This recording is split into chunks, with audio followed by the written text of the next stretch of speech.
Praise the lord. యేసుక్రీస్తు దివ్యనామంలో మీ అందరికీ నా హృదయపూర్వక వందనాలు. ఉదయకాలంలో అవి లేవు, ఇవి లేవు, అవి లేవు, ఇవి ఎప్పుడు వస్తాయో అవి ఎప్పుడు వస్తాయని బాధపడుతున్నావా?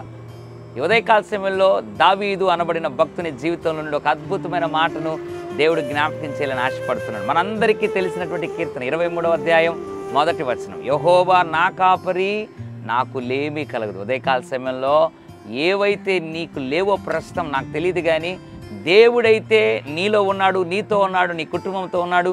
నీకు ఏమీ కొదువు కాదు.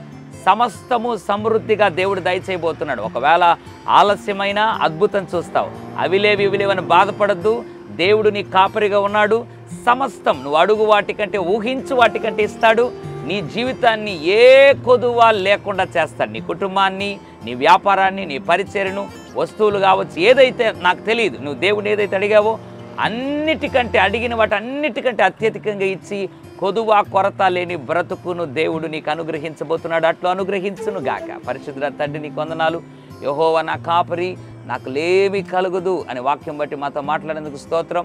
ఎంతమంది అయితే ప్రభు ఇంకా అవి లేవి ఇవి లేని బాధపడుతున్నారో ఒక్కసారి కనికరించి దావీదు అనుభవంలో ప్రభు రాసిన మాటను బట్టి ప్రభు వారికి కూడా నీవు కాపరిగా ఉండి ఏ కొదువ లేకుండా నడిపించమని యేసు నామములో ప్రార్థిస్తున్నాను తండ్రి. ఆమెన్. God bless you.